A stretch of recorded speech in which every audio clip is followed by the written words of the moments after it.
Adamu na Eva walikuwa watakatifu, wanaishi mahali patakatifu, lakini nyoka alikuwa pale. Adamu na Eva walikuwa watakatifu, wanaishi mahali patakatifu, mwana kondoo yuko pale. Haleluya! Huyu mnyama alichinjwa. Adamu na Eva wakavaa mavazi ya ngozi ya mwana kondoo. Sasa Adamu na Eva wamechukua sehemu tu. Kwa nini walivaa ngozi ya nani? Mwana kondoo. Hiyo ilichinjwa kabla msingi ya dunia kuwepo. Hii ndio iliwapa discipline ili wasifanye tena kosa. Bwana Yesu asifiwe. Hata wakifanya kosa lingine na hiyo kitu moja hiyo walifanya kabla wao kufanya nini? Kosa. Ndio.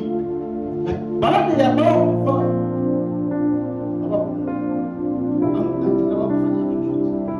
walitenda sama na utaratibu ya Mungu. Amen. Bwana Yesu asifiwe. Ndio. Ukipenda uishi miaka nyingi, ndio utakulisha. Bwana Yesu asifiwe.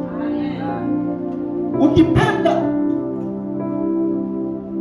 usi makosa au mambo mabaya yawe mbali na wao, mavazi ya nani? Mwana kondoo. Hiyo mavazi katika Ufunuo ya kinabii inakililisha nani? Yesu Kristo. Bwana Yesu asifiwe. Ndio ambayo tunaitwa Wakristo. Pale msalabani ya Golgotha, Yesu alimwaga damu yake kama mwana kondoo iliyochinjwa. Bwana Yesu asifiwe. Leo hatutapata na ngozi ya mwana kondoo ambayo inatakiwa tuvae ni nini? Ni jina. Jina nani? Jina Yesu Kristo. Ndio maana tunaitwa wa nani? Wakristo. Bwana Yesu asifiwe. Amen. Kuitwa Kristo ni kwamba jina ya Kristo. Kwa nini unavaa jina la Bwana? Kiwoni kama Adamu unavaa ngozi ya mwana kondoo. Bwana Yesu asifiwe. Ndio itakusaidia na safari yako ya kiroho ya kwenda wapi? Mbinguni. Hiyo jina itakuepusha na mabaya, kwa sababu yeye ni kama mweupe. Bwana Yesu asifiwe. Amen. Nilihubiri hiyo hata pale Dar es Salaam, hata pale Kampala. Nilisema ukivaa mavazi meupe, kanzu meupe, unaenda pale ambayo wanafanya shughuli au sokoni, kwa mfano makao, bali ya nini? Soko ya nini? Ya makao, duka ya makao. Haya kuuza. Bahati nzuri Mungu anapita pale. Bwana Yesu asifiwe. Mungu na kanzu meupe, utafanya nini? Haya utalinda yao. Bwana Yesu asifiwe. Hautapenda upite bali ambayo itachafua. Lazima utunze yao.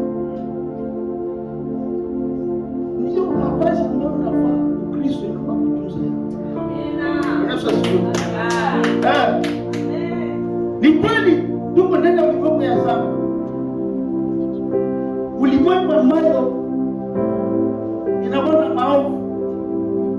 Sasa fanya angalisho, chunga nini? Mavazi yako. Isichafuke. Amina. Ni kweli bahati mbaya unakutana na huyu mkono yake. Unafika nyumbani naona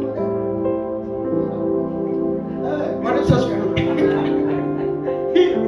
Ukijasa mnao na lazima hata mmoja haitakosa. Bwana Yesu asifiwe. Wakati unaojikundua kumbe sasa utacha hivi. Inapofanya nini? Usafishe. Ni kweli sisi Bwana wenye dhambi. Sasa inaanza kusafisha nguo yako kila siku kupitia usafi. kumrudia Yesu.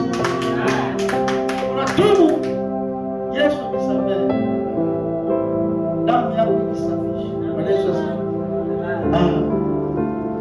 Hiyo safari yetu kiroho ya kwenda wapi? Mbinguni. Mavazi ya kukuza. Ndiyo Yesu anasema nenda ugundue mavazi yako, safisha.